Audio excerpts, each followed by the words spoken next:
Sometimes you just have to mix it up, you know? It's like Yeah. when I got third at the regional, I played in like four regionals before I took it super serious. I didn't do good. I get to Portland to play in this regional. I'm like, I'm gonna play Blastoise because that's just what I play. And my buddy Kevin and me were sitting in the hotel room. He's like, tournament starts at 7 a.m. It's like 11 o'clock at night. He's like, we should go to the bar. And I'm like, dude, we got a tournament. He's like, sometimes you gotta mix it up, Zach. Sometimes you gotta mix it up.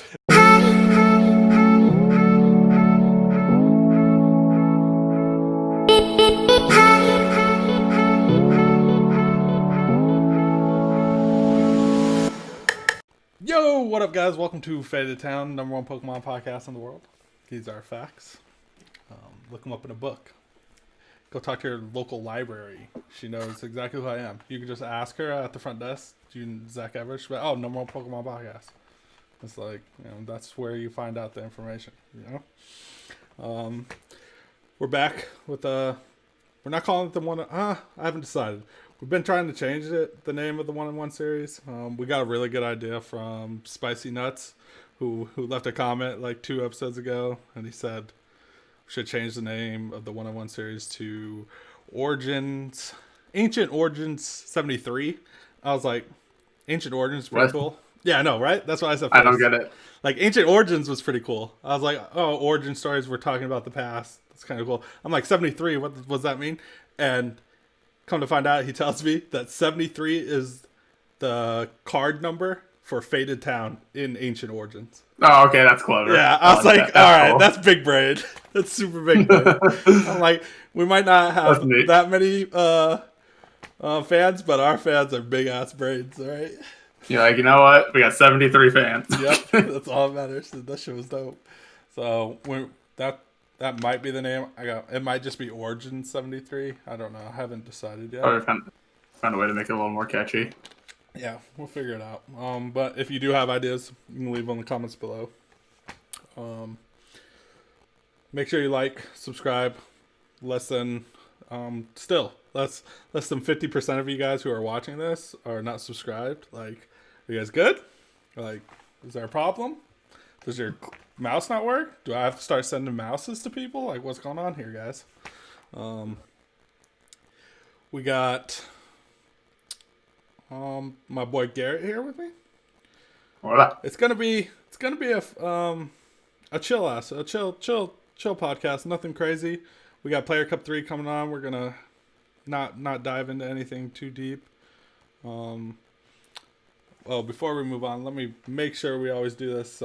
If you do leave a comment or a review on iTunes, you got a chance to be on the podcast. This week we have freaking Zero V, who's commented on my stuff a lot and is a big supporter of this podcast. Left one since he works in IT, he Googled it. We are the number one Pokemon podcast. He said thanks for the content and keep up the good work. Thanks, bro.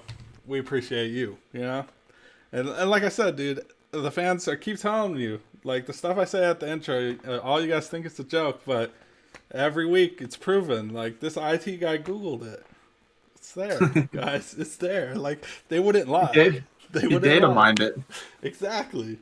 For today's episode, I know it's a one-on-one, usually dive into like deep discussions of something, but I don't feel like doing that. I want to reminisce on past events, because we don't go to events anymore, guys. All we do is play Limitless TCG and complain about ADP. And we still might complain about ADP today, because that just doesn't ever leave this podcast. Because today, was the Limitless. They banned ADP, so Limitless had a big standard tournament without ADP, and on Twitter right now it's just that's all people are talking about, and it didn't do anything. I think there was one Licky deck that. What does Licky do? I don't know.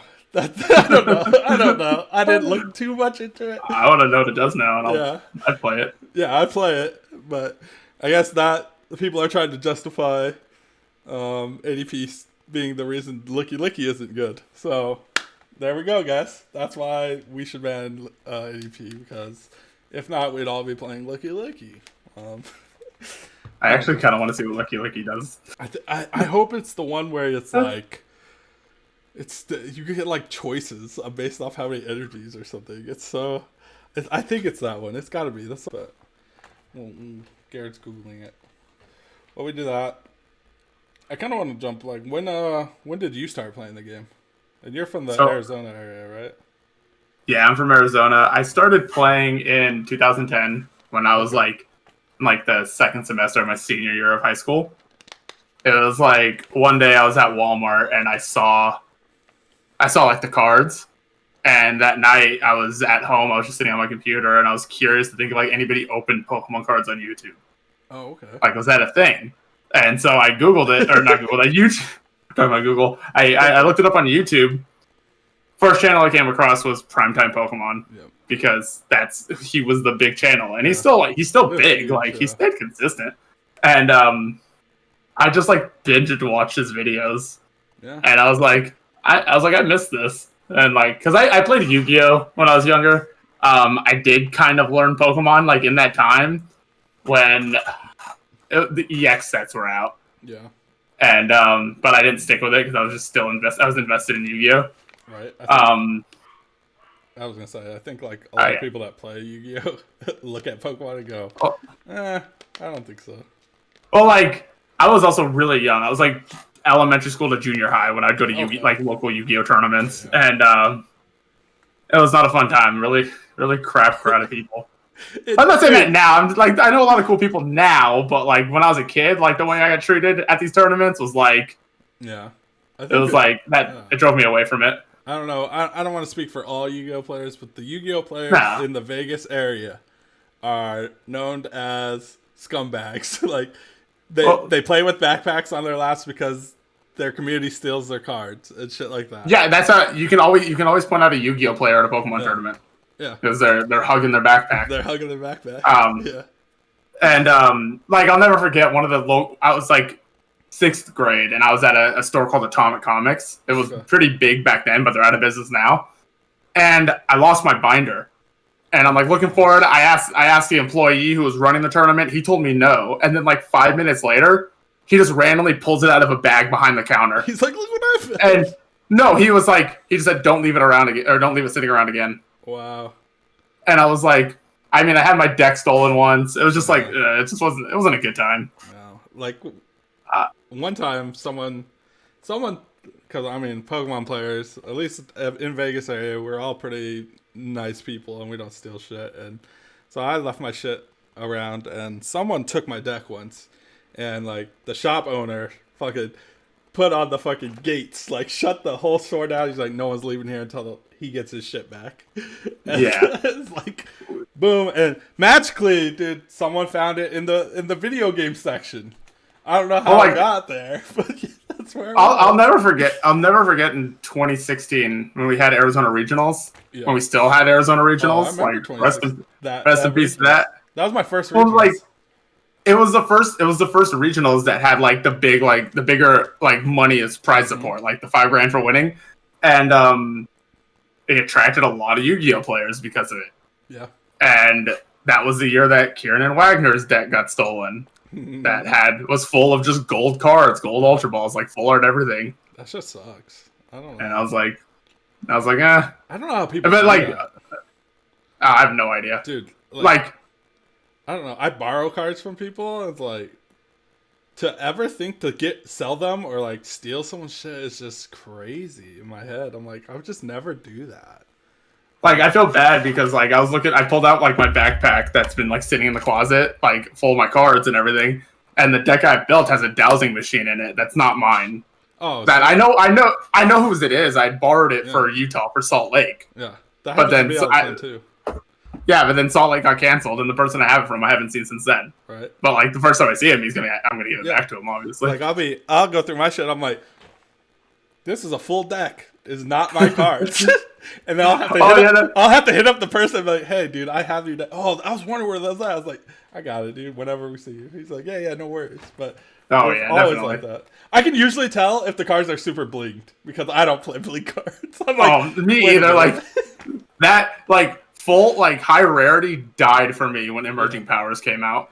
Yeah, I stopped caring. I don't know. I was like in my area, I have a lot of people that play, or my best buddy that fucking plays this game.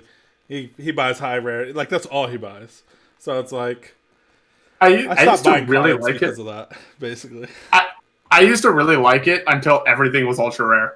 Like I really liked the reverse hollows from like Diamond and Pearl to Heart Gold Soul Silver. I love that. And like the highest rarity card you had in your deck was like a level X. Yeah. So it was like, but now it's just like you see people just all full art supporters, all full art trainers, the gold trainers, the ultra balls. Dude, I hate the rainbow rares. Can we get rid of those? Ugly. They're ugly. Right? They're horrible. They're horrible. Like the full arts are way better. When they came out, I was like, ew, get rid of those. Yeah. Sometimes you can't even read the stupid card. I'm like, yeah. God forbid you're ever on stream. Like, what? That's just a blank shiny card. I think that's Lucario. I think that's what he did there. I don't know because he's playing a Charizard deck, but I'm pretty sure that's a Lucario. Yeah, I have no clue. Oh, I hate it. No, but yeah, it died for me because like I remember Black and White came out, and the hollows in that set were so bad that like our tournament organizer here was letting us proxy them because they warped so bad. Yeah, that was, and that's like it got too much for me. Yeah, a lot of times, like even computer search warps that bad. I went to because it has that black and white hollow. Yeah, I went to one California regional, or not even regional. It was like a League Cup, and the guy made us take all the fucking computer searches out of our decks and proxy them all. And I'm like, mine's fine. He's like, no, everyone's doing it. I'm like, no. Oh, okay, sure. Like, you take it out and you put a base set one in. Yeah, well, this way, who cares? I don't know. I'm like, but it got a little confusing because I'm like, is that someone plays that whatever he played? Like, I don't know. We were putting like, I think I had like a psychic energy that was my computer search. I'm like, how do I know that's your computer search, dude? Like, what if you played that card? It got weird. I'm like, please someone's playing again. Someone's playing a Blastoise deck and they put in another water energy as their computer search. Like, what is going on here? But shit is no. I think I got oversaturated. Just like I know people who like stress about getting like the higher rarity stuff. Really? Like they'll drop 400. Like I've known people who literally would rather play 3 copies of a card just because they don't have the 4th one in that highest rarity. Oh yeah, 100%. I know. And I'm like, but they always have it because they just have that type of money, you know. But it's like, oh yeah, like Chum when he first started, that's all he played was high rarity. But then I don't know, he got this whole mindset that full arts and stuff stick together, and so like when he was shuffling, oh my god, I'm like, dude, that's a myth. It's not real. There's no way that's real. You know those Galaxy Hollow base set energies? Yeah. Those are the worst energy imaginable. They're thick, they're stiff, they're really like, and they do clump together because they're so like, because how stiff they are. When you're shuffling, they're gonna shuffle with each other. Yeah. I don't know how to explain it, but they're horrible. That's why everyone has their own thing. They're like that. I'm like, just give me 60 cards. I don't care. That's just funny. Especially once I got to the point where I wasn't playing consistently anymore, and I didn't have cards anymore, and I was borrowing everything. It's like, beggars can't be choosers. Yeah. Well, it got to the point with me. There's like people that are really close friends of mine that play like 3 play sets of everything, and I'm like, why? Do I need to buy cards at this point? Like, if I ask these people, they just hand me a deck, and I'm like, it's so. I mean, obviously, I want my own cards, but sometimes, like, am I just wasting my money? Like, these people, like Josh and Vince, literally just buy everything, and it's like, okay, yeah, it's okay. I don't know. It's a weird situation, but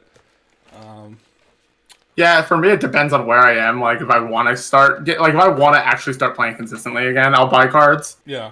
But if I'm just like, if I'm at a point where I barely played the entire year, but I still make it a point to go to Worlds and Nationals if I can. But it's usually one or the other. But depending on where Worlds is located, I'll go to both. And so if it's like one of those, like I'll play in one tournament every once in a while, I'm obviously not going to buy cards, and I'll play what's ever handed to me. Like Arizona, one year at Arizona Regionals, I played Seismitoad and Mega. Yeah. And it was sick. I did terrible, but it was sick. Like, it's fun. I think a lot of people, even if you're not a super competitive player, the game is just fun, and the atmosphere is fun.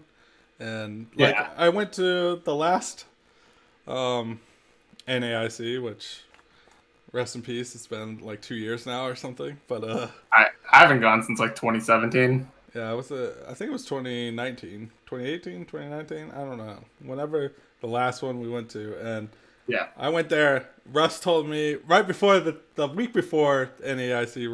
Russ sends me an Aerodactyl deck. I'm like, all right, I'm gonna play that. Play out a cup, won the cup, or no, I came in second at the cup. I'm like, this thing's good. I get to this is the only deck I bring. I'm like, I'm committing to this. It's the only deck I get there. I get there. Russ goes, oh, we're off Aerodactyl. We're playing. Is that the Blissey? Yes, yeah, we're playing Blissey. I'm like, yeah, because I was playing a lot with Drew when he was testing that a lot, and I was like, when I saw it, I was like, this is incredible. It was. This deck is amazing. I was like, all right, I'm playing Aerodactyl, and then he's like, dude, don't play Aerodactyl, play Blissey. I'm like. So I run down to the vendors. I find all the Blissey cards. I'm like, all right, got all the Blissey cards. Sleeved it up, wrote the deck list. Didn't play one hand of it. Went and like I lost my winning in. You're like, screw it, just give me it. Dude. That's what I did. So in 2015, I went to Worlds. I went to Boston, and like the week before that, I played in a league. Were they league cups at that point? No, they weren't still battle roads. They were league challenges at that point. And someone handed me Seismitoad bats. Yeah, good deck. And I was like, oh, this is actually kind of cool. Like I think I went 3-0 drop because I wanted to leave. Dude, that happens too. I think we had a concert to go to. That was the thing. Yeah. But I was like, okay, I'm playing this for the Boston Open. And then, so, like, the Boston Open comes around, I went 5-1-1 and got 9th. Gosh.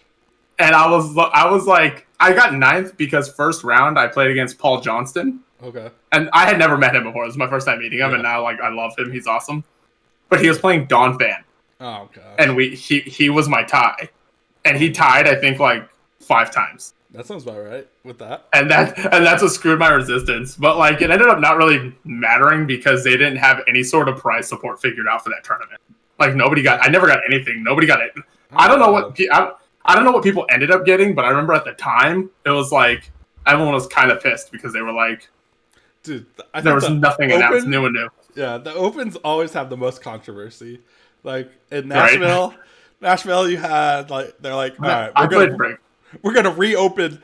Like they sold out of spots in like 2 minutes. They're like, all right, at 7:00 on Friday, we're gonna reopen it. It opens for 2 seconds and it's full, and people are like, right?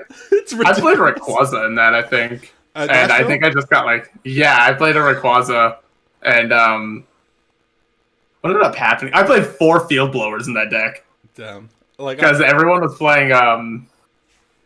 There was a big stadium everyone was playing that like kind of screwed with Rayquaza. I don't remember. I remember that was just the year of Malamar and Shiny Lugia. Yeah, there was Malamar fucked me, but I worked really hard on a checkmate deck like Xander Pros. Like we both were working on the deck. I thought my version was better.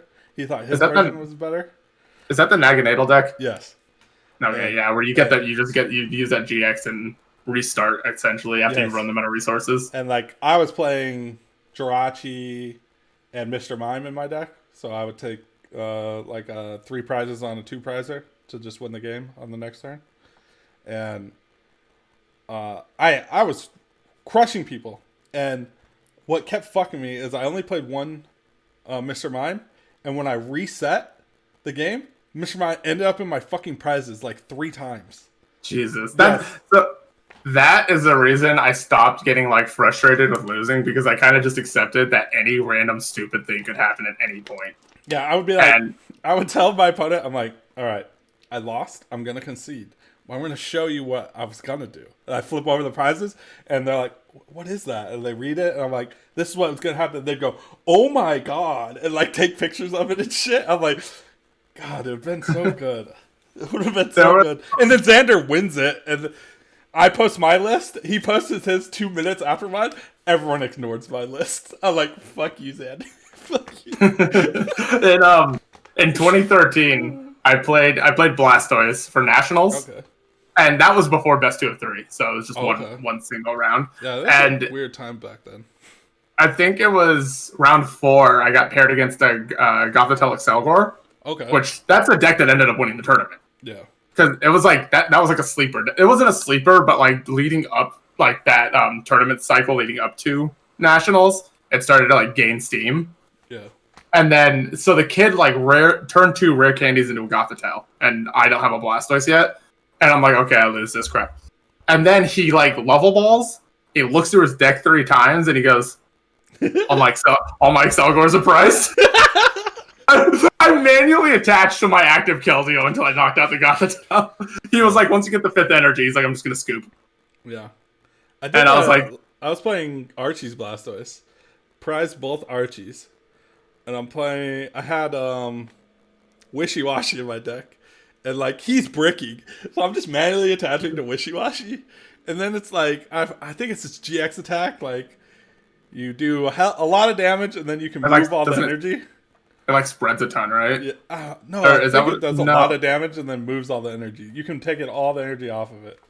I haven't played Archie's story since like Wailord, since you played Wailord in it. But that's basically how I powered up my entire deck. I went, got the knockout, moved all the energies to Keldeos, and then I picked up the Archies. I'm like, thank the gods. Dude, after seeing like how one-sided that finals was when Archie's like first showed up. Yeah, when Jacob won it, I was like, God, these league challenges are gonna suck. Yeah, because the deck just goes boom, and then I remember because it was me, literally the first 2 people to play an Archie's list when that card at like a event was me and my buddy Josh, and I remember I came into the card store, and that was when like Rising Genesect was good, and that shit was good, and my buddy's like, I think this Archie's thing is actually good. And that was before Shaman. And so, like, you couldn't dig. But, so. Was like, Archie? Yeah. Archie was before. It was. It was. Like, it was Ancient Origins, right? No, it was Primal Clash, I believe. Primal Clash. Okay, I'm just thinking the Groudon set. Yeah, and he goes, let's do this. I'm like, dude, I have a grass deck. I'm going to crush you. No. He was able to do it. No. Yep. Like, he'd get it turn 1 every turn, and like, then I was like, give me that shit. And like, basically you just played by yourself, and you solitaired it, and like, we just started thinking of like all the cards that you could just play. Because if we started playing like red card and shit, like if it's in my hand, I need to be able to play it. So we start doing that, and then we go to California States, and there's like 3 of us playing it. Josh ends up coming in second with it. And then, I was like, there was States that year, wasn't there? I played Metacham for Arizona States. Yep, and like Josh comes in second with it. People go crazy. Like he's turn 1 arching and shit. And then Shaman comes out, and we're like, we can't. It's unplayable. The deck's unplayable. Like we deck out every time. And then he goes and wins the fucking world with it. We're like, God, we're so stupid. We're so stupid. Like, even with that logic where you're like, oh, it's unplayable because Shaman makes you deck out, then wouldn't you just like not play Shaman and play the old list of it? Well, no, I don't know. It just didn't feel good. Like looking back, like you have to play Shaman. Yeah.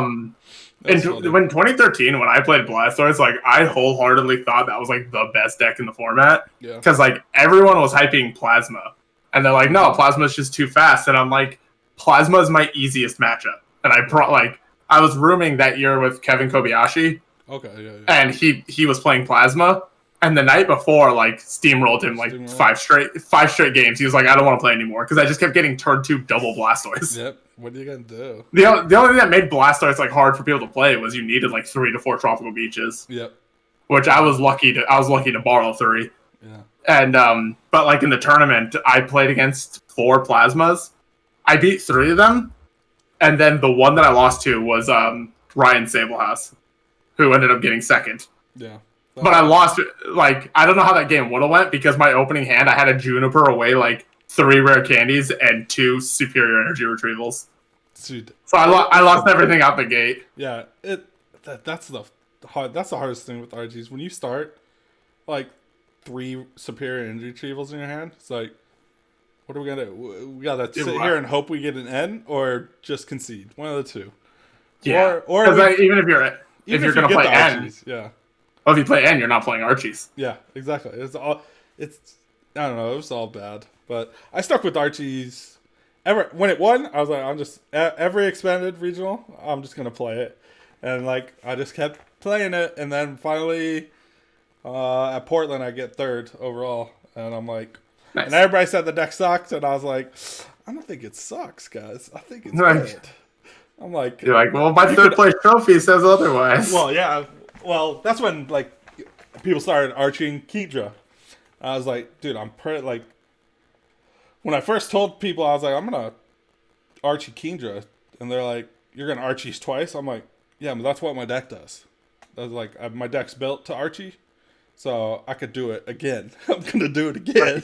Oh, yeah, because it was Kingdra GX, right? And that thing evolved. So you had Archie it. Okay. And you go, like, 50. It did 50 times the energy on you. And it was like, for 4 energies, you're one-shotting Zoroarks. And it became a real problem. Like, I don't know. The deck was perfect for me. All you had to do is flip heads on order pads and couldn't lose. Doesn't I think the new Kingdra in that new set does something just like that. That deck actually looks good. What it does, it does 40 times each energy on you. But when a Pokemon is knocked out, you can move all the energy from that Pokemon to it. So you never lose. Oh, that's actually really good. Yeah, so it's like, and if you play like Frostmoth, you can stack up a lot of energies, and then there's really no way to get rid of it unless you play Empoleon. Which is that new Empoleon? Yeah, the new Empoleon turns off abilities of non-GXs basically, and Vs, which is like so stupid. Like, every time I like look through a set, like a new set list, I'm always just looking for abilities. Yep. Like I'm always like in this mindset that like if it doesn't have an ability, it's gonna be crap. It's gonna be shit. Yeah. And then I saw the Cherum. I was like, oh crap! I'm all in on the Cherum at this point. Rayquaza. Yep. Anything. It sucked, but the Cherum doesn't go to GXs. Oh, it doesn't say that. No, it says to non-Vs and GXs. It can't go to this. It's basically it's no what is it, rule boxes. So anything that has a rule box. Oh, okay. Which is a weird concept. You can play it and expand it with the Venusaur from Shining Legends. Yes. Or no, you just play it with Shining Genesect. Well, it's because Venusaur makes every grass energy count of 2. Yeah. So you just like fucking disgusting. So dude, you would hit so crazy numbers with that. I don't know. I think like Delusion's always good. I don't. And this one's a stage 1. I was disappointed because Frostmoth ended up being like really underwhelming. Well, but they didn't really have. It only goes to the bench. It does? Yeah. Okay, I never played it because there weren't any really like good attackers for it. Like everyone just played it. Everyone just settled for the Lapras, and it was like you have to have the switch. There's just so many. You have to have the pivot Pokemon, and like I know that doesn't sound like that hard, but it's annoying. We didn't have Floatstone in the format, did we? No, we don't have. So that just made it hard. We had Skateboard. You could do that, but it's still like if you don't have that. Like, what are you gonna do? Like Blastoise, you could put your best Pokemon in the active and just power it up. You don't have to worry about that stuff, and that's how Cherum's gonna be. But they had to put some stupid stipulation where it couldn't be a V or a GX, and we'll see. Yeah, and then it just kind of makes it obsolete because GX decks are still, or V decks, like big Pokemon decks are still always strongest. They got to come up with, I don't know. There's this. They don't care. They gotta take a step back, but the problem is that every time they need to, like, if they're gonna try and slow the game down and get rid of all of this, they have to do like a hard reset, and the rotation needs to get rid of all the old one. That's the problem, is because they want to make if they want to make things more new and more exciting, it's always going to be like increasing the power creep. Yeah, because know. It has. It's. I think this game, like, it's been on like a decline since like the release of Catcher in 2011. Yeah. Because really? then That's far. Because, well, I thought Catcher like ruined the game. Catcher was like, that's when the game really turned into basic Pokemon. Yeah. Like basic or stage 1, like became very dominant because of Catcher. And then EXs came out, and then it's just been that. The format has been two fat drunk guys punching each other in the face until one goes down. Yeah. Well, they kind of fixed it with GXs. Because GXs were I liked GXs. Yeah. And then they just took us right back to Vs. Yeah. And VMAXs. And I liked GXs when they first came out. Yeah. I was like, cool, these evolve. It makes sense. It made cards useful. Like, your Zoro is now good. Like, I need that Zoro. Yeah. And I need this the heck is Riolu and shit like that. That's good. Which I do have a problem with Riolu, because I found out recently that Riolu is a baby Pokemon. And it's classified as a baby? It's classified as a baby Pokemon. So in a way. Yeah. So why does Lucario have to evolve from it? What is up with this? You don't see like Pikachu have to evolve from Pichu. Like, no, I never. I had no clue. I had no idea. I had no clue either. And then I was like, someone posted on like Twitter or Facebook was like, "What's your favorite baby Pokemon?" I was like, "All right, what are the baby Pokemon?" Google it. Riolu's in there. I'm like, wait a minute. This can't be right. I mean, technically, Arcanine's a legendary Pokemon. Yeah, technically. Yeah. Did you know who the original legendary trio was supposed to be? No. It was supposed to be Ho-Oh, Moltres, and Arcanine. Oh, they were gonna do it. The idea was doing it by like types, and that's why you saw Ho-Oh in the first episode. Okay. So it was but then they changed it to like the 3 birds and postponed Ho-Oh, but yeah, that's why like Arcanine was technically a legendary. Right. I mean, he looks legendary. And his stats were crazy too, and. Oh yeah. And I mean, like, then Growlithe came after the fact. Yeah. They always do weird stuff like that, which is, I don't know. I think that happens in development of any. I mean, was it Mew a prank? I don't know. Mew was the developers in the original games. One of them like coded Mew into the game as like a joke or something. Like if Mew wasn't an official Pokemon. Oh, I haven't. Read and that's why you had to do that crazy glitch to get it in the original games. Yeah, I always hear about you having to do something crazy to get it. I don't know. I found out. Into it. Oh yeah, I get curious sometimes. I found out you can, in the original like Red and Blue games, you can get shiny Pokemon. Really? Yeah, it depends on their the stats. Really? So so what the people I was watching do it, it's way harder. It's like way harder. That's what it is. It depends on their stats to what level they are. So like I watched someone do it with I think it was I saw them do it with Mew, which is crazy, meaning they did that glitch over and over and over again. Because they get it and then they trade it to like gold and silver to prove that and then it comes out shiny. That's crazy. Yeah, so they did it with you know when you trade with somebody in the game with one of the NPCs. Yeah. You get whatever level you gave them. Yeah. So they needed a specific level for Mr. Mime, and there's someone you trade for it. So they got the Pokemon they needed to trade at that level, and then just kept doing the trade until they got the stats they needed. So that's funny. It's crazy. I'm like, I had no idea that shinies were in the first gen games. Yeah, people dive so hard into stuff sometimes. It's like who even thought to look for it? Like, who cares that much, you know? But it's like, I guess if you were so bored and you're like, you think I can get a shiny in a black and white version of a Pokemon game where you can't see the color of the Pokemon at all? Like in Sword of Shield, I tried like getting into shiny hunting, and then like I got a couple, and I was like, "This is way too tedious." Dude, don't get me started. I've got a lot, and I jumped back into it. It's a bad thing to do. I mean, I completed the Pokédex and got the shiny charm, and it was still just kind of like, like even in Pokemon Go, like I don't really go out and play anymore. But if I'm in like an area that I know is kind of busy, I'll open it up and look. Yeah. And I opened it today, and I completely forgot it was Machop Community Day. Oh, was it? I don't And know. yeah. I was like, I want a Machop, so I found one, and I'm like, cool, I have my one. And then like right after I got the Machop, it completed like the weekly quest where you get like a Pokemon, and I got a shiny Chansey. Oh wow, nice. And I was like, I looked at it, I'm like, is that supposed to be shiny, or did I just get lucky? We'll take that. That's so fun. Yeah, it was cool. Yeah. Pokemon Go is like a whole different world, and like People get so invested. Yeah. Like I've been playing. I've had it. I've played since like it came out. I'm not level 40 because I don't give a crap. I don't give a crap about like the XP grind where I people. don't grind that. The amount of times I've gone out on a community day, like I used to on community days, and then by the end of it, I'm like, oh, I never even popped a lucky egg. Yeah, I used to. But it didn't. Like me and my friends used to go, and I used to go because some girl used to go, and like we just go Lucky every night you. and go fucking walk around parks and shit. That's when it was fun.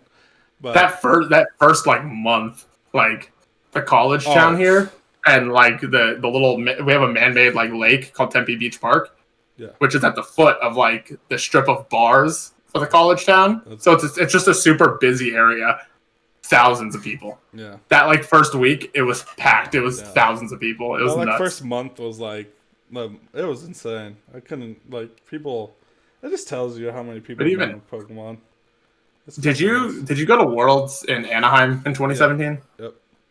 Remember they made Kangaskhan available. Yeah. Yep. And everybody from like the surrounding states just flocked to Anaheim, and I was like, Jesus Christ. Yeah, that year, that's when Chum went with me, and we were. I met Chum. I actually met him that year. I have a picture with him. Yeah, we on our Instagram. We were hiding stuff in the venue. We held like shamans, full art shamans, and $100 bills, and we just put them on our Instagram. The show was fun. Chum's just like, I want to ball out. Yeah, it was. I don't know.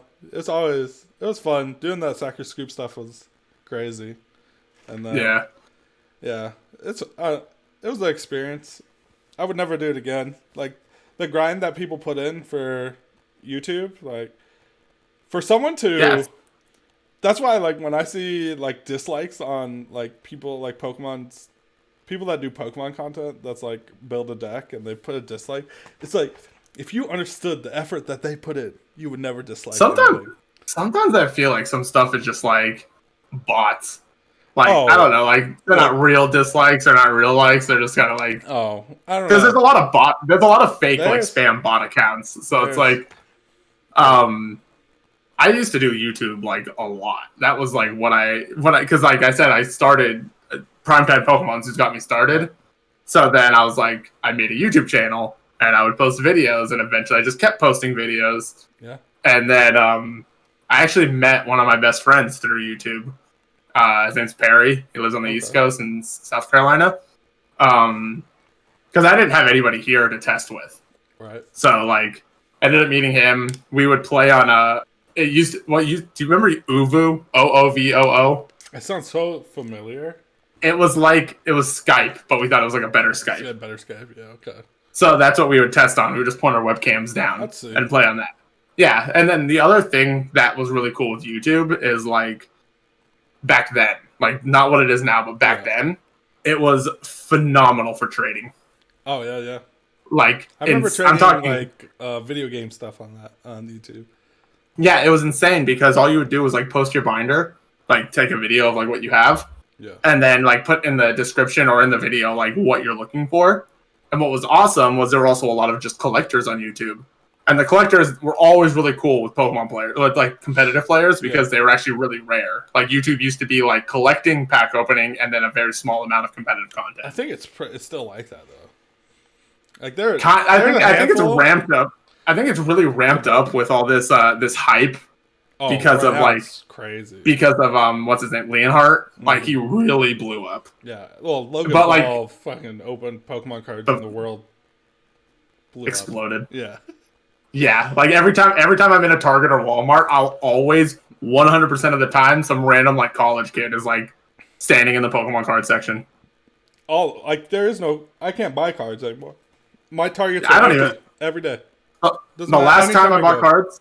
Last time I bought cards was because I saw double V boxes, so I bought 4 of them because I just wanted to open them, and I got a Charizard, and then I sold it. Fuck, you're good. Like I just sold it because I needed I wanted to get it graded, but then it got to a point where I needed the money, and I couldn't wait for like how PSA was. Yeah. And even then, like they've taken those Rainbow Charizards, like they're gonna take forever. I think. Well, not even just that, like selling them raw now. Like I sold it for you're making good money. I sold it for like $315, and then now they're like in like the 250, 260 range. Like they're just going down. Yeah, there's like right now all the full art supporters. Someone bought them all out and put them all up for like 90s. And I just went through all my full art supporters. I got like the ones that were high, and I sold them all for like $300. And I'm like, and they all suck. Like. Yeah, I would never play them. They all are garbage. I'm like, you're going to give me $300 deal. But that's how collectors are. They just want the cards. Yeah, like, so somebody yesterday or the day before, like, posted about, like, full art Bonnie being, like, $50 or something. Yeah.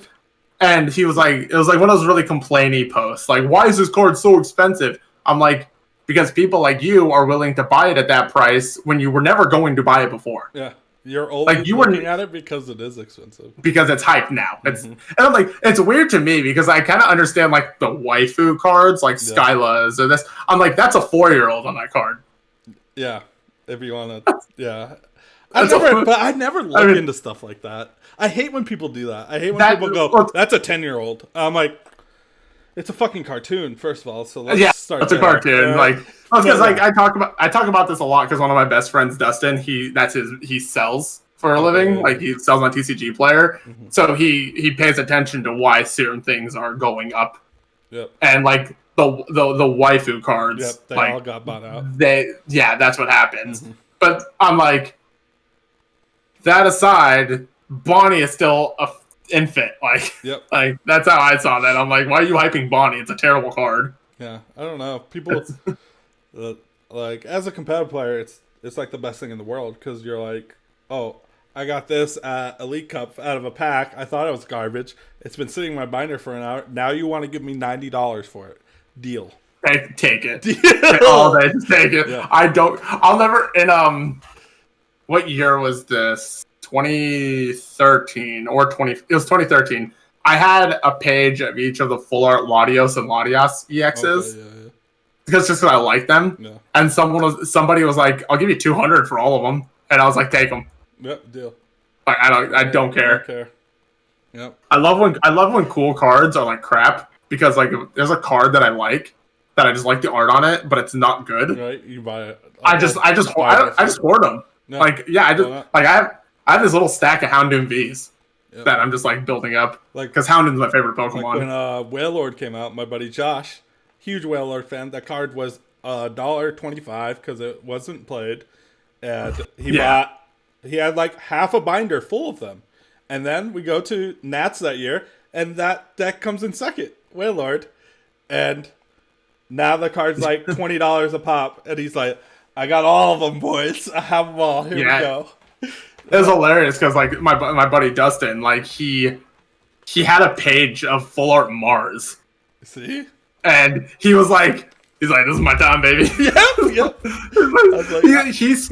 He stockpiled a Rangaroos before they like the ones that draw draw instinct one. Yep. The one that draws. And I think he was buying. People were giving them to him at like maybe $1 or $2 a piece or something. He's like, "Just wait, when this thing's a $5 card." Like, oh yeah, that's exactly what happened. That's what it's like. That's just the best. It's the best. Yeah. When as a competitive player, because you don't care too much about the way stuff looks, and then and it's super easy to get rid of shit because you don't have any attachment to it. You're like, I like it, it's cool, but I'm never gonna play it, and you're gonna give me how much money? Deal. You know, take it. Fuck. I have like a stack like this big of hollow Houndooms from HS Undaunted. That's good. Because again, Houndoom's my favorite Pokemon, and I was like, right now, I think. I don't think they are now. They're just the regular hollow. I think I'd have to look. I think they are, dude. Are people hyping up Hard Gold Soul Silver now? All those old cards, all of them are ridiculous. Like my buddy, he likes EV cards, and he started looking at the EV Evolution holos that he has, and we started looking them up, and they're like hundreds of dollars. Like the Umbreons, he has like 4 different Umbreons. He got them for like nickels. They're like hundreds of dollars now. I'm actually curious to what this Houndoom's at, if it's even on TCG Player. It probably is. Because I know Houndoom Prime is kind of, yeah, they're like, Houndoom Prime is almost like $20, but like the regular Holo Houndoom, it says market price $30. Ah, rough. Nah. There's some, but yeah, it doesn't matter. Because like I haven't really looked at my cards since like March or before March, so like I looked at my binder to see like what not that I had a lot because I just don't have a lot. I have some shit, but like I have a Holo Rockets Dark Raichu or whatever. Oh yeah. And but like I was looking at it because Dustin was like, what condition is it in? And I'm like looking super closely. There's this tiny little hole through it that it looks like somebody had pricked it with like a tack, but barely. And I was like, I don't care. I wasn't really planning on selling it anyways. Put it right back in the binder. Right? Fuck them. Like I remember we were at some event and Troll and Toad. I want to say it was Troll and Toad. Troll and Toad used to be like the standard for Troll for and pricing. Toad, they had Secret Rare Blastoises. Like I have them right here. Maybe we could see. Oh yeah, I remember when that and the Charizard came out. Dude, they had them for like $25, and me and my buddy were like $25 for these. We'll buy them all, and they had like 6 of them. We'll buy them all, and like the guy's like, "You want them all?" And then like we buy them, and as we're walking away, we hear them like laugh at us, like, "Dude, those guys paid $25 for all of them." Motherfucker, they're like $150 right now. Fuck you. I was like, after that day, I was like, I'm never buying from Troll Code again. Troll. I don't know what they like. I said they used to be like the standard for pricing, but now it's just like you guys. They're like crap now. Dude, TCG players just such a genius thing. Yeah, like whoever came up with that literally fucking genius. We used to literally only have like Troll and Toad and Collector's Cash. Yeah. That was our like price guide. In Nationals in 2011, I used to collect primes. Okay. Like they were Heart Gold Soul Silver is the set that I started with because I loved the art in that set, and I had 3. I had 3 of every prime. Oh, that's what's up. Like in my binder, and then when the rotation happened, like Magnezone skyrocketed. Yeah. Because that was the year that they did the mid-season emergency rotation to Heart Gold Soul Silver on, like right before Nationals. Okay. So like Magnezone skyrocketed, and then that was the first year I also went to Nationals, and going to the event, the entire week leading up to it, Yen Mega Prime was like a $20 card or something like that. So I get to the hotel, my friend Anthony hits me up, and he's like, "Hey, I need a Magnezone and a Yen Mega," and I'm like, "Okay, cool. I'll give you both of them for $50." Right. And because Magnezone was like it was 40 to 50. I know it was like hovering in that area. So he was like, "Deal." Get to the event, find out that Yen Mega skyrocketed to $70 a piece. Oh, you're like, oh, sorry, buddy. And no, I'd already sold them to him. Oh, okay, fuck. I was like, I should have checked prices. Yeah. Like that's my fault. Yeah, that happens. I was like, whatever. But because of that, like, HS Triumphant was like the set to buy because Triumphant had Magnezone, Yen Mega, Gengar. I think Mew was in that set. Yeah. And so it had like all the best primes in one set. Yeah, I didn't start playing till Raisin Genesect won Worlds, so it was 2014, end of 2014. That was 2014? Yeah, so beginning of 2015 was when I started. And that's when X and Y just dropped, I think. And everybody, so that's when everyone was playing Yveltal. Yeah, they were playing Yveltal, and they were playing what was it? Freaking the Lion. What did it all come out? The Lion Pokemon. What is that? Pyroar. That's when Pyroar won a bunch of shit because just couldn't do anything against it. Because Pram did really good with it in Nationals that year, and then it won Arizona Regionals. Yeah, when I went to Arizona Regionals, I played. That's when Manectric Mega Manectric just came out. and everybody was playing Mega Manectric, Black Kyurem, and I brought Virizion Genesect with I had Mega Manectric in that deck, and I had Dustin Dragonite, and so like all these people would power up this Black Kyurem, and I could knock them out with the Dragonite, and they couldn't Oko me back because in the new sets, Dragonite is weak to Fairy, not Dragon. Yeah. So I was like, what up, guys? I won a couple just like smaller like league cup or league challenges with Virizion Genesect or Mega Manectric Genesect. Yeah. I was like, this is sick. This deck is sick. It was fun. I honestly I just hated the Spirit Link concept. Dude, they were so dumb when they did. The funny part is they didn't put out Spirit Links at first. They thought they thought you could just not evolve or end your turn when you evolved, it was going to be okay. I thought that wasn't okay. It was like it ruined the entire I don't know. I would have rather them just errated it instead of making Spirit Links. Yeah, I thought Spirit Links were just dumb. It was it took up spots in your deck. It was useless on anything else but that Pokemon. Like the best Megas were the ones that could like not care about Spirit Links, like Groudon and Rayquaza, stuff like that. You're like, because I remember, I think the only Mega deck before Spirit Links that was like doing anything was like Kangaskhan or Aromatisse, and that's because it was slow enough to do that. Yep, the Aromatisse deck was annoying because it just healed, so it was good. Yeah. Like, that deck didn't last long though, but it was like really hyped for a little bit. Like, time, it like people used to come down to Vegas and trash us with that deck, because no one in Vegas wanted to play it, and then they'd come and beat us, and I'd be like, we gotta start playing this stupid deck. The Aromatisse deck just never stood out to me. Like I remember in 2012 when Kling Klang won nationals. Yeah. Kling Klang is pretty much a stage 2 Aromatisse, like moved around Metal Energy, but back then we had Prism Energy and Prism Rainbow. We're getting it back. There's a new Bronzong in the next set that does that. So that that's cool. Happens. Yeah. I personally like that they do that. I like that they, I mean, how many different things could you do? You know, eventually, they reuse everything basically. But like, what are you gonna do? Isn't there a supporter that's like a max potion? Yeah, for your all your you have to be evolved Pokemon though.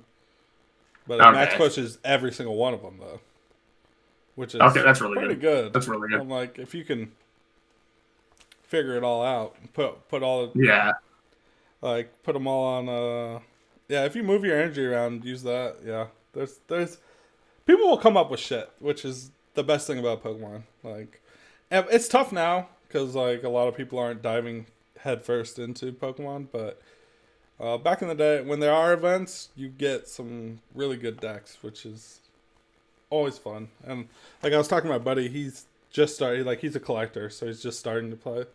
And he's like, it's not very fun. I'm like, well, what kind of cards you got online? Like, what are you playing? Well, I have the theme deck. I'm like, that's the problem. You're playing a theme deck. Like, that's not fun.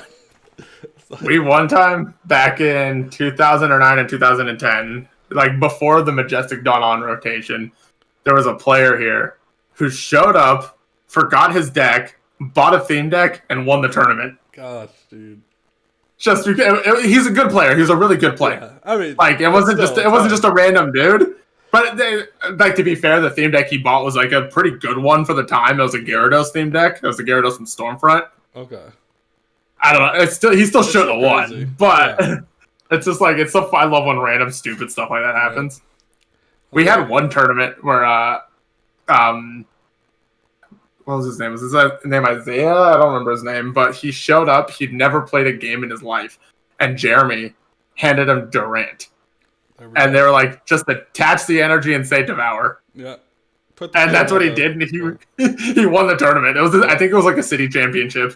That happens, dude. There's some decks that are just you don't need a lot of skill to do, and I always tell like Chum played Durant recently, the last time we played, and like that's all you gotta do, man. Sometimes it just wins. Yeah.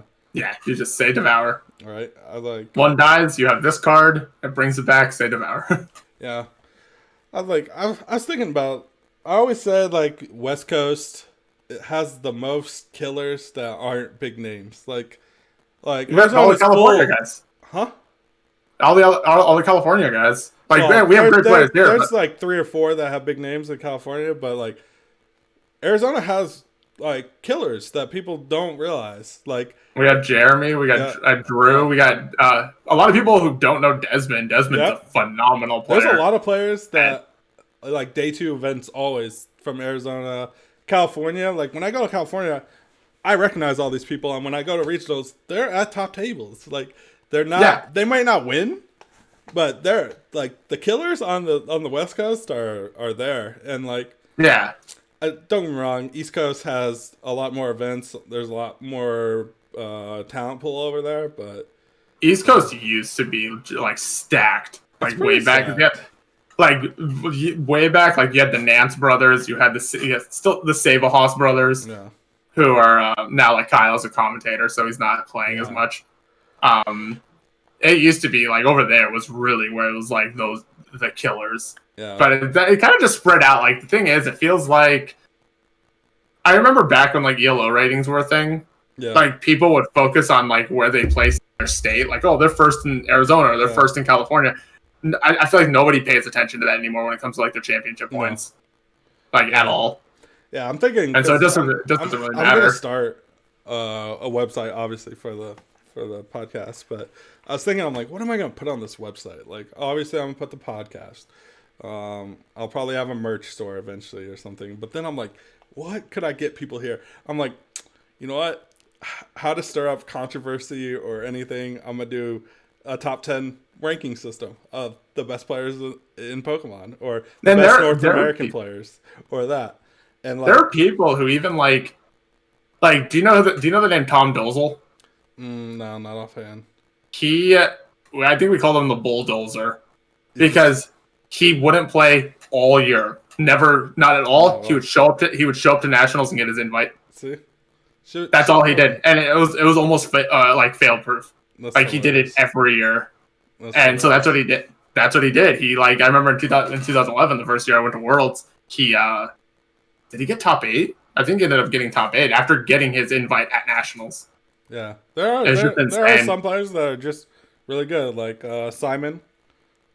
Simon, he didn't play much, but when he shows up, he always plays some crazy ass deck, and it's fucking, and he's in top 8. It's like, okay, sure, nice. Simon, dude. So that's what I've always like. Like I always like the idea of finding something really cool, like a really cool deck, like something rogue, and doing well with it. Like that's all I've done that. So I've done that like so much. That's like I do crap at a lot of tournaments because I just want to have fun. Like. And I'll never forget. And it's one of my favorite decks of like all time to this day. I put it was a pretty big cities because we used to get like when we had city championships, like they'd be like 6 or 7 rounds cut to top 8. Yeah. And I played a Chandelure deck that played no energy. It wasn't Chandelure Vileplume.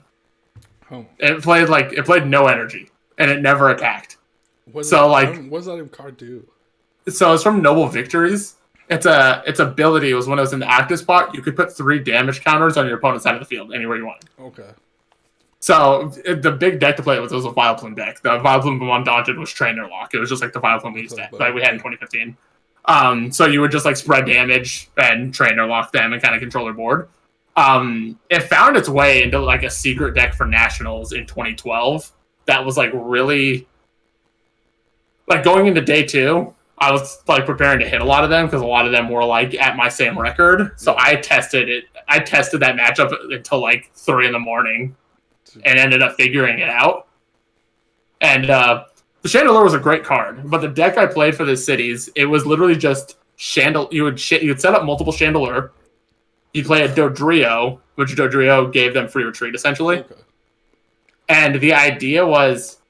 You'd have 3 Chandelure. 1 drops 3 damage. You free retreat into the second one, drop another 3 damage, and then you switch into the third and drop another 3, and then you end your turn with Tropical Beach. That's not horrible. And then you played max potions. Yeah, because back then HPs were a lot lower. Yeah, it's like 130. 130 used to be like the magic number. It wasn't even just like it wasn't the max, but it was like the magic. It was like and then it got to a lot of with the EXs, and then it just rest of history. Now it's 340. Yeah, and so I always think about that. People are like, oh, that's crazy. That Pokemon has this much HP. I'm like, it's actually but a lot of times you're also one-shotting these things when you're hitting them for weakness. Yeah, and you're like that HP is so high, but our stage 2 Pokemon still have 130 HP. It's like, please guys, can we act like your game has a power creep? Like, unless all your cards have a power creep, please, not just your GXs. Right? I think I seen a stage 2 with 180. I was like, fucking miracle, guys. Fucking miracle. Cool. Well, I mean, Wailords were stage 1s with over like 200. Yeah, but that was like a gimmick. That was Wailord. Yeah, it was a joke. Yeah. Hey, Wailord Steelix was like a stall deck for a little bit, wasn't it? Mm-hmm. That was a thing. Yeah, it's always. I think Nationals always brings out some crazy deck, that's why I always tell people, if you're gonna go to one event, go to Nationals. That Chandelure deck for Nationals in 2012, that deck was crazy. Right, and then because you would it was like Vileplume, Musharna. Wait, sleeping. So it was a deck and cover deck. It was a, but you had a setup. You'd have to have like a Chandelure with a dark energy or rainbow energy attached to it, with a Darkrai on your bench so that it has free retreat. Musharna. And Musharna was trade-off. It was like a Pokedex. So like, look at the top 2 cards of your deck, choose one, put the other one. So the idea is you'd use Junipers and stuff to get your deck down to the only 2 cards would be the Mew, because you lost zone. You use Mew Prime to lost zone Excelgor. So your only 2 cards left would be Mew and DCE. So every single turn was you draw 1, drop the 3 damage with Chandelure, and then Musharna for the Mew or DCE, and then just rinse and repeat. It was that. Yeah. And Chandelure had the 130 HP, and the big deck back then was there was Darkrai, but it was also like Zekrom Electric, and Zekrom was only hitting for 120. Yeah, you're in there. You're good. That's why we found out it was a Tynamo that beat that matchup. Oh, true. Yeah, it was a Tynamo that just for 1 lightning energy did 10 and 10 to the bench. Yep. So you would just do that and put the 10 on the Chandelure. That'd be and then at that point. It all fell apart. Yeah. It's crazy little things that happen. 3 in the morning. It took 3 in the morning to figure that out. 10-10. What are you gonna do now? Oh, I lost. Yeah. Dude, I love Electric. I miss Pokemon. I can't wait to go back. Me neither. Dude, I'm not like the first event that we're allowed to go back to. I'm going. Mm-hmm. I'm sorry. Like I'm not sorry. If they say it's safe, if Pokemon deems it safe, if it's deemed safe, I'm gonna go. Yeah, as soon as one is scheduled, I'm going. At this point, I don't care. And yeah. I hope it's not capped, because if it's not capped, I'd love to see the numbers. I think the numbers will be insane. I think it'll be the biggest event maybe. Ever. I think maybe. I think we have to gauge like where things really are at that point, how people are going to react to it. Because you always have those people who are just like, fuck. Nah, it's too early. No. Like they just don't agree with when things. Yeah, maybe. I still think the numbers will be insane. Hopefully. Yeah, hopefully. Like it was so heartbreaking because I just never forget when I was like getting prepared for Worlds in like London. Yep, me too. I went to get my passport. I was there filling out the application, talking to the lady, and she was like, "Yeah, it's crazy what's going on in Italy." Really? And then fast forward a few weeks, and here we are. I was grinding cups every weekend. I think right before everything shut down, I was in Arizona. I was playing fucking I'm pretty sure. I know I saw you at a tournament. Yeah, I was at 2. Because you were wearing the hat. Yeah, I was at. It was like a double cup weekend out there, and I know. I placed in one of them, the first one, and then the second one I did shitty. But dude! Oh my god, I was so confident for Salt Lake. Like I was so confident in what. In this year? Well, because that's what ended up getting canceled. Yeah. That was the first one. The one in Toronto. Yeah, Toronto got canceled. That was like the last minute one, but then like Salt Lake was going to be the next one. Yeah. And I was so disappointed because I was so confident. I was going to play Zoroark with a 2/2 Snorlax VMAX. Really? Was Zoroark?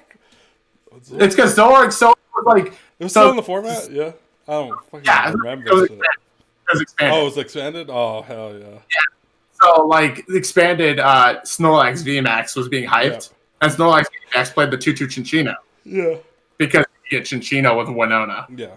And then there was like an idea of like, well, what if instead of Chinchino, you can play Zoroark, because Zoroark can attack Dusknoir Trevenant, or yada. And I was like, well, how about we stop focusing on just Snorlax as the attacker and take a standard Zoroark deck, but you have Snorlax as your hard hitter, that can just take that big knockout when it needs to. Yeah. And it just, I mean, I still have it built. I love it. I sat there and I still solitaire it, and it's like it's consistent as hell. That's good.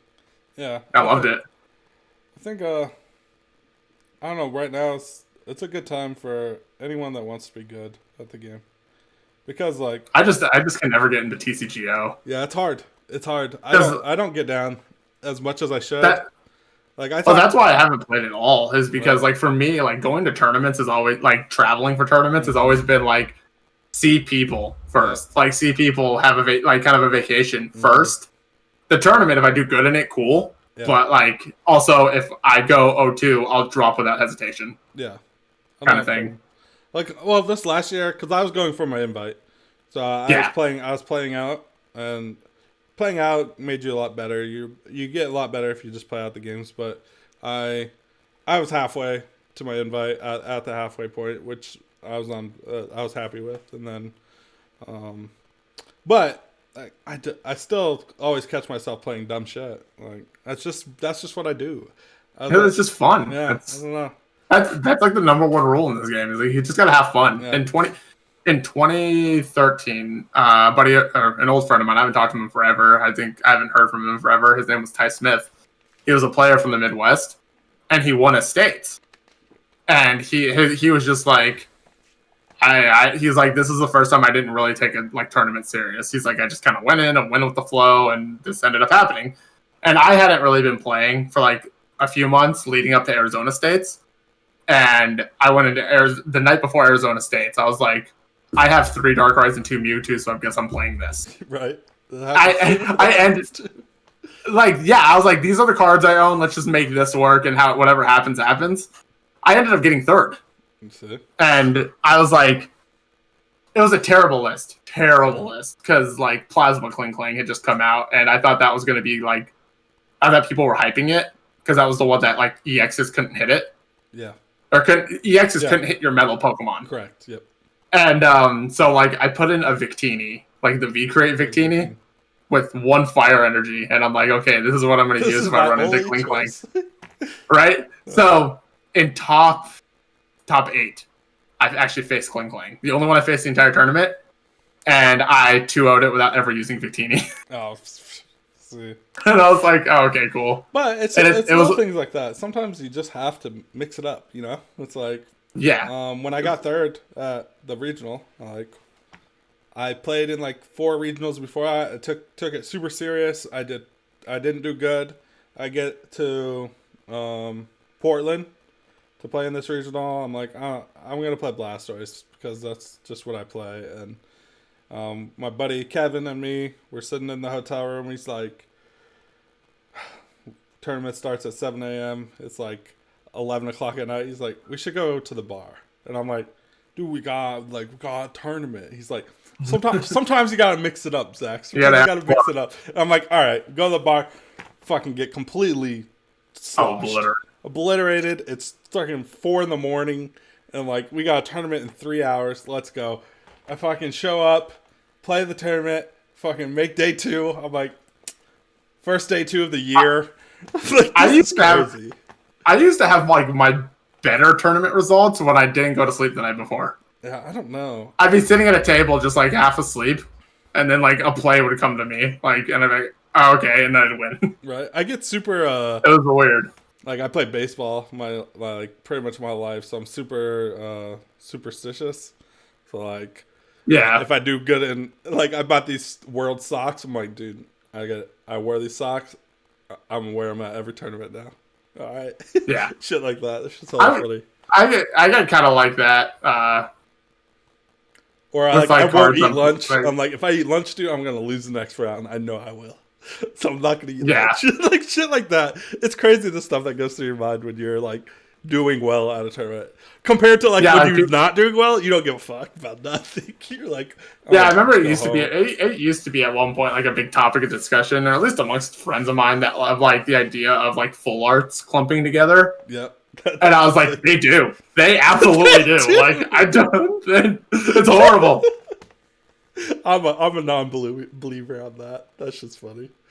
I don't know. It's always crazy, like the theories that people have. But that was like we took that shit for granted because like we can't like hang out with our friends at events anymore. And because you never thought about it. Like there's that post that sometimes goes a little viral on Facebook that was like, you got or it's like one day you're gonna get on Facebook for the last time and you won't even know it. Yeah. There's like, always shit like that. Stuff like that. Like, you don't think about it because like last time you hung out with your friends, you don't remember that. You didn't know that was the last time you were going to hang out with your friends. Yeah. Yeah, like the idea of like locking everything down and closing everything down was kind of a new idea. Yeah. Like no one thought that was a thing. That was going to be a thing here. Ever. Because like I was working at a bar before that. Like it was my second job and it was a high volume bar. Yeah. And the manager had mentioned that like the city of Tempe was talking about that, but we were like, what? No, that's not like what? Like what? Yeah. That's not a thing. And then it just happened and we were like, I think the day it really hit, I was at a local like league. I was sitting there with Jeremy, and we were just looking at our phones, and it was like NBA's closed the season. It was that day that everybody was doing it. As soon as the NBA did it, everyone followed suit. Yeah, NBA like announced it, and then you just seen everyone follow suit. That's when we knew it was like, like okay, this is real. This is very real. Yeah, and we'll see what happens. I'm just hoping. I just want to play again. I mean, obviously, I just want to go to locals again and just see people every week. And locals are fun. Like I hang out. I do see Jeremy from time to time. Yeah. I see my buddy Dustin from time to time, but like nothing like we used to. Yeah. I don't see anybody. I literally just stay in my house, which kind of sucks. Yeah. But I don't know. It's but like when I see Jeremy, it's not like we're like going out and doing stuff. It's kind of just like maybe he'll come by my place. You have to justify your why you're seeing your friends now, which is crazy. Yeah. Like so for me, it's not like before. Like before, it's not like I was really going out anyways. Yeah. Because like I've always worked. I've been working 2 jobs for years. Yeah. Right, and especially once one of those jobs was a bar, like my weekends weren't a thing. Yeah. No. It was like.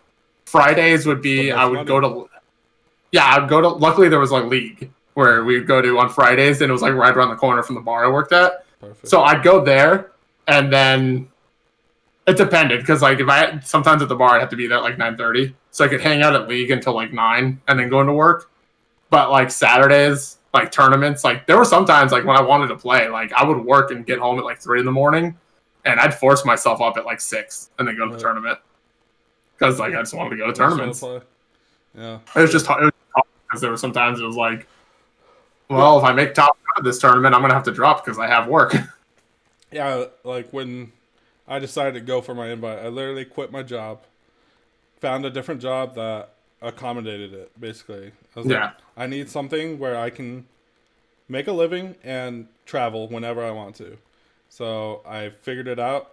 I've wrapped my life around it, and I'm like, all right. This is what I'm going to do for this year. And then this year turned into 3 years now because we don't play Pokemon. And it's hard because it's like, can I put my fucking life on hold for 3 years? It was only supposed to be 1.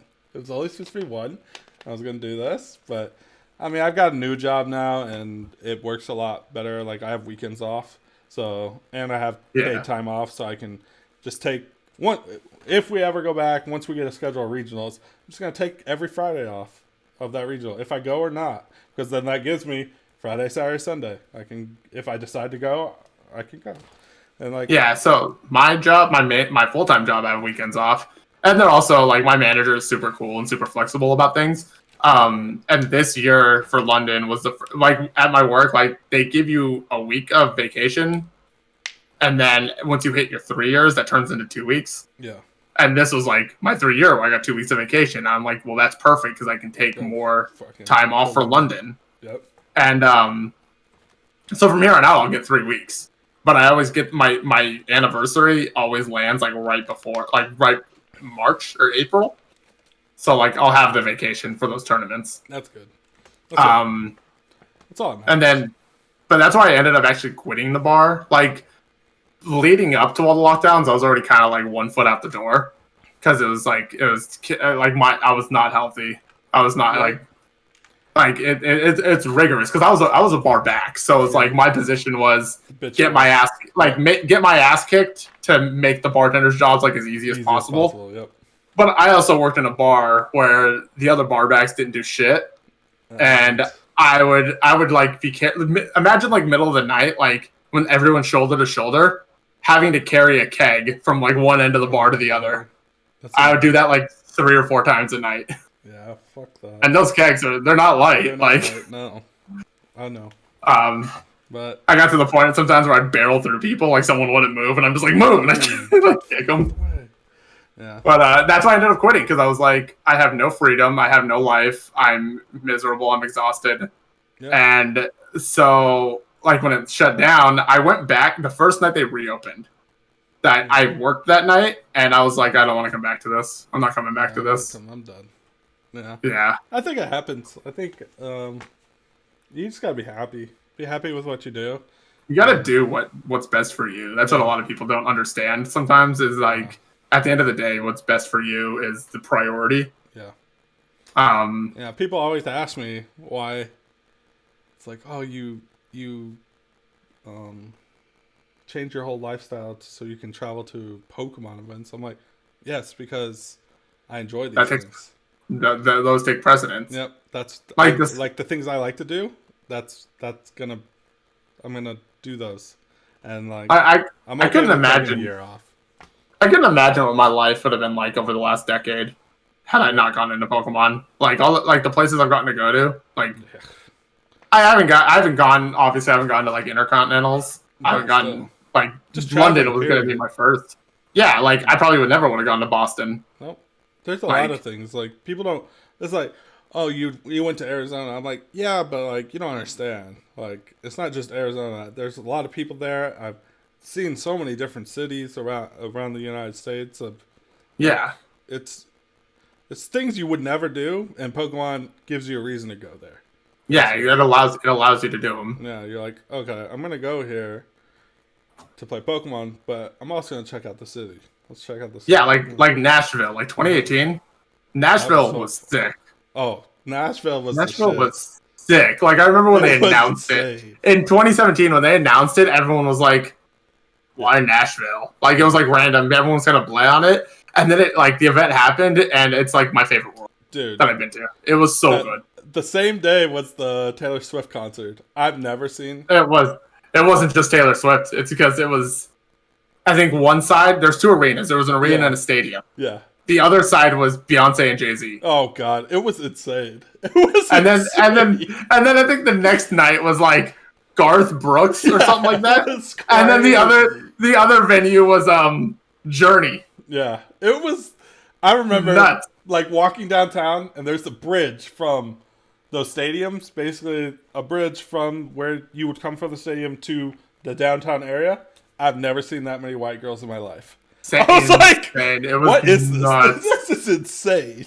I was talking to one of the bartenders, asking them like how much even the bar backs made, because like this was the point where I was still working in the bar, and when she told me, I was like, and this is like 7 nights a week. Yeah, it's because it's the bachelorette party city, so like those are always going on. I was like, I'm moving to Nashville. Yeah, like it's nuts. No, and I was like I just loved it. Crazy money. Like, if you can get into bartending, I recommend it. If you can get, so my brother's the one who got me the bar job because he started bartending. Yeah. I started off at a place that was like a bigger nightclub, and that's where I learned to bar back. Like that place was like where I got my ass kicked. Like it was super like 11-hour shifts doing it, and then he went to another bar out in a college town where he was living, And then I went there when the one I was at just wasn't working. Yeah. The problem was that this bar, the only reason he was able to start bartending is because at that time they were like really desperate for bartenders. But when I got there, they're like primarily like only girls were bartending. Like they were only anytime they needed a bartender, they never moved up a bar back. They always hired some girl. Yeah. Because that's the point. Nobody wants to just be a bar back. You be a bar back to get into bartending. Yes. And so that's why I was also like, that's another reason I was 1 foot out the door, because I was like, I'm never going to be a bartender here. Yeah. Like my buddy, he bartends in Vegas.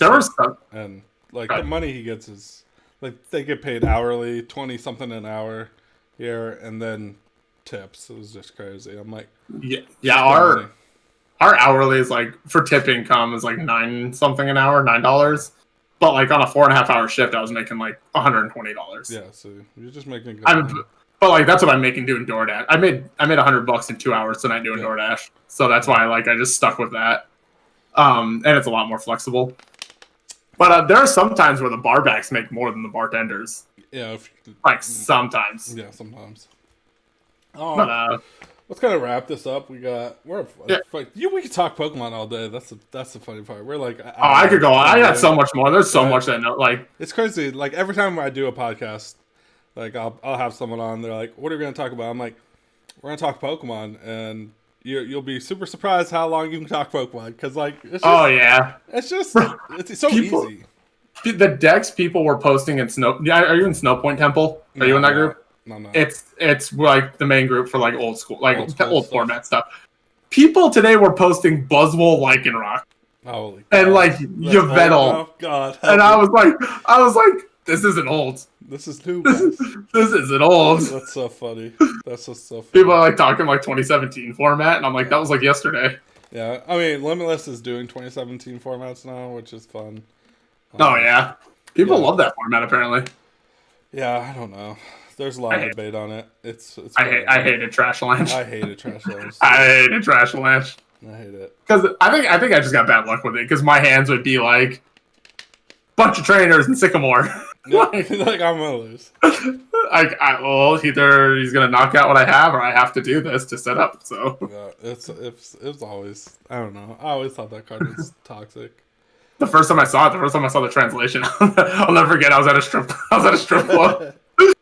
Like I looked at my phone and I saw this card and I was like, "Fuck that!" Yeah, I hated it too. I hated Garbotoxin. I've always hated fucking what is it? Yeah. Garbodor. I hated that Pokemon. Period. So yeah, Pokemon kind of like had a thing for Garbodor for a little bit. I mean, Pokemon has favored a lot of Pokemon. They favor Zoroark. They favor Gardevoir. They favor. I want a good Smeargle again. I haven't had a good Smeargle in years. I want like random stuff. Like give me Huntail and Gorbis. Yeah, something stupid that's good. Yeah, I don't know. I forgot that Minior was a Pokemon. Yeah. That card. That's one of the best shinies in the game. It's black. Yeah, and it Meteor in the game can be a bunch of different colors. Oh, it can? Yeah, like okay. Naturally can be like 4 or 5 different colors, but its shiny version, it's black, and then it has stars on it of each of the colors it could be. So nice. It's pretty dope. I'm like, that's cool. I didn't even know that was a thing, but I watched some YouTube video that was showing like the best shinies, because obviously I was into shiny hunting for like 4 months, and that was a bad thing too. I got 2. I got Dreepy and Litten, and then I was like, I have a lot because I couldn't do it. But makes me want to do it. But no. I haven't turned on my Switch in a minute. No, I'm gonna buy. Like I have a Switch Lite, but I'm gonna get a Switch so I can play Pokemon. I got super lucky with my Switch. I traded my Xbox for it. Oh, deal. That's and then they sold out, and now you can't find it. You weren't able to find them anywhere. Nope. But I think we pretty much covered all the cool. Like, if you listen to this podcast, though, we're like an hour and 30 in. Like, these are the type of these are the type of conversations you could have. Like, just playing Pokemon. Like me and him. I don't think we've ever hung out at an event, and like we can sit here and talk Pokemon about events all day. Like, Just Yeah, imagine the like, friends and shit you guys could make doing this stuff. there are so many stories. Yeah, like so many. it's the community is great. Like, once you find your niche of people to hang out with, I recommend staying with those people. But Oh yeah, like when I first started playing, like when I first met Jeremy, Yeah. first tournament I ever went to was when I first met him, and they were like, "Oh, he's #1 in Arizona," and like me and him, like we weren't friends like for a while, right, and now he's just one of my best friends, and like I love him to death, and um, yeah, that's what it is. Like you kind of find like it doesn't feel as clicky to me as it used to be, but that's because I've never been part of like a team or like yeah, me neither. to where you kind of like doing you this only podcast, talk to these. Yeah, doing this podcast, you become friends with everyone. So it's like there are certain people that don't like certain people, but that has nothing to do with me. That's why I'm like whenever someone tells me something like, oh, I don't like so and so, I'm like, well, so and so's never done anything to me, so I'm gonna hang out with so and so if I want to, and if that's a problem with you, then that's fine. That's how I always am. I'm just like, that's not my business. Yeah. That's not. Like I've always been like, Sam Chen became like my closest friend in the community, and I feel like Sam Chen is like the person everybody loves. So like when me and Sam Chen, it's just like in Washington D.C., dude. There was one night everyone went out to this bar. Okay. And this bar had like a downstairs, like way bigger open area where they had cornhole. Yeah. And me and Sam Chen like played. We were on a team, and we were demolishing. But I was getting lucky. Like I was just like sinking every single throw, and he was sitting there like, "What the fuck?" Like he was freaking out, and I was like, that was the first time I ever actually like hung out with Sam Chen. Yeah. And I'm like, this dude's sick. This dude's cool as hell. Sam's my favorite. Like, I don't even remember how I started hanging out with Sam. I don't know. And then one day he showed up in Vegas. He's like, dude, I'm in Vegas. Let's do something. So we hung out in Vegas, and it's kind of surreal. Like the first year that like when people that you know from this game come to your hometown. Yeah. Right. Like the first year that we had regionals was the first year that a bunch of people showed up from around the country. Because again, it was the first like money year. And do you know who Andrew Ramey is? Not offhand, no. He played. He's like a veteran player. Okay. He's getting back into it. Like he's getting back into it because he's big on Twitch. He's really big. He's pretty big on Twitch. Dope. And so he's completely transformed his Twitch channel into pack openings. Okay. Because he's partnered with Rare Candy. Okay. Or Rare and so he opens like he has a YouTube video of opening like 10,000 packs of Vivid Voltage. Yeah. He's pulled so many Charizards from Champion's Path. Like he's completely transformed his Twitch chat. And so he's getting back into it. But he got his Worlds invite that year of Arizona Regionals. I just remember he came, and then when we were leaving the event to drive back to Jeremy's, he rode in my trunk. See? It's crazy. It's like shit happens. He rode in my trunk. Like Ben Potter was in my passenger seat, and we all went to In-N-Out Burger because they just didn't have that. That's so it's like it's super dope because like even when I went to Arizona, I hit up Drew, and I'm like, Drew, can I stay the night, crash at your place? And he's like, we had so many people at Jeremy's that year. Yeah, it's always like that's one thing. And another thing, like meeting all these people in the community, like you meet so many people around the world. So like if you do travel to these places one day, it's like you actually know someone that lives there. You're like, oh, hit this guy. I'm going to Washington. I'm going to Florida. Like I know people all over the fucking country now. So yeah, it's crazy. Like, even like Pedro out in Spain and Europe. I know people out there. It's like you just meet people, insane. And then that's nuts. That's the best thing about Pokemon. I love it. New people and that's the main reason. Like I said, like when it comes to traveling, like the tournament's second to me. It's seeing everybody. It's doing it. It's experiencing everything. Experience everything, and like everyone should do it. I think at least and like looking into competitive play is just fun. Like I know there's a lot of people that are collecting now, and you're looking at these cards and you're wondering what they do. Well, there's a whole new world out there. You could go find out. Like, and it's like, Aladdin. And it's fantastic. Like, a lot of people want to shit on the Pokemon community, and I'm always the advocate of, you're giving the platform to the shitty people is why the community looks bad. It's like that's what Burbank. Yep. Yeah, like you're giving a platform. It started with Burbank. Like when people call out shitty people, it's like that's what they wanted, pretty much. All right. It's like and like you just keep your circle tight. Keep your circle tight, and like those are the people that matter. Well, and like you will find good friends in Pokemon. You just will. That's what I like. Like for me, like, you know, I've been around the game for a decade. I've met tons of people. I know a lot of people, but I have never been sucked into any sort of like drama. No. I've never been there on Facebook, like giving my 2 cents or anything. I don't get involved. I'm like, it's not my business. Yeah. I mean, I've got sucked into a little bit because I played I have a YouTube channel. So like people want, like I've had I've had a occasion where someone like called me out like, oh, that's Sacker Scoop guy came to my city and he did blah blah blah, and I was like, all right. That's a really annoying thing about trying to put yourself out there on social media nowadays. Like trying to make a name off of like stuff on like YouTube or Twitch. Yeah. It's just like, God forbid you said something stupid 8 years ago on Facebook. Yeah. Oh, like this podcast. God forbid. I'm like, I always have to tell people because that came up recently too because Azul posted like some shit about we need to stop saying that people's online accomplishments are not good, and like I agree with that. Like you win anything, like take it in stride, like 100%. But at the end of the day, I have a podcast and I say stupid shit sometimes. Do I remember everything I've said? No, but I'm sure I've said some shit where it might have sounded like I thought anyone who won a online tournament didn't deserve recognition, and you know. When I say shit like that, my bad. Yeah, especially when you're just shooting the shit with somebody, and like, exactly. You just never know.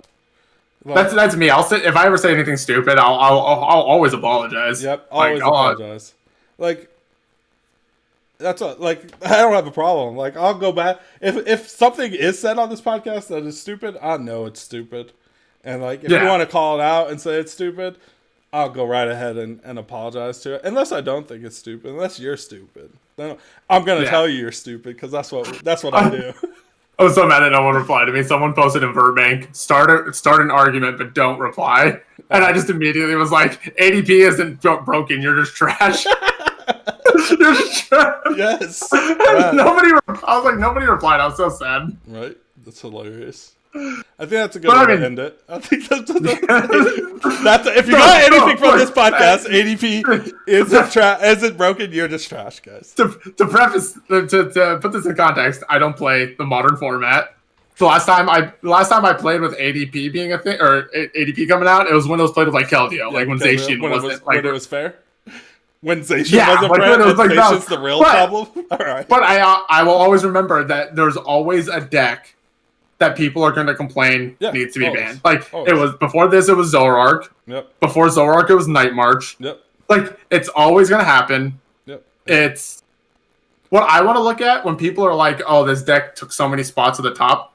I also want to see how much of that deck is at the bottom tables. Yep. And it's like when 80% of the field is playing a deck because they neck decked it because it's the best deck, then naturally it's going to take most of the top spots. Eventually it's going to fade into obsolescence. Yeah. Like, people got to remember, for years, Pokemon didn't have a ban list. That wasn't a thing. Like, the closest we got to it was the emergency rotation in 2011 because of Sabledong. And then, like, there still wasn't any ban list, and then they randomly banned, the reason for Trump Card, yeah. The reasoning for banning that, though, was a reasoning that they haven't, like, what was supposed to be the standard for reasoning, the reason of banning a card. Like, you don't just ban cards because they're strong. Yes. I think Pokemon does very well in their bans, to be honest. Yeah. So, the reason for banning Trump Card was because it eliminated a win. It eliminated a win condition. Yeah. Also, it may, when they ban cards in Expanded, they're always based off your opponent being able to play the game at all. Because, yes.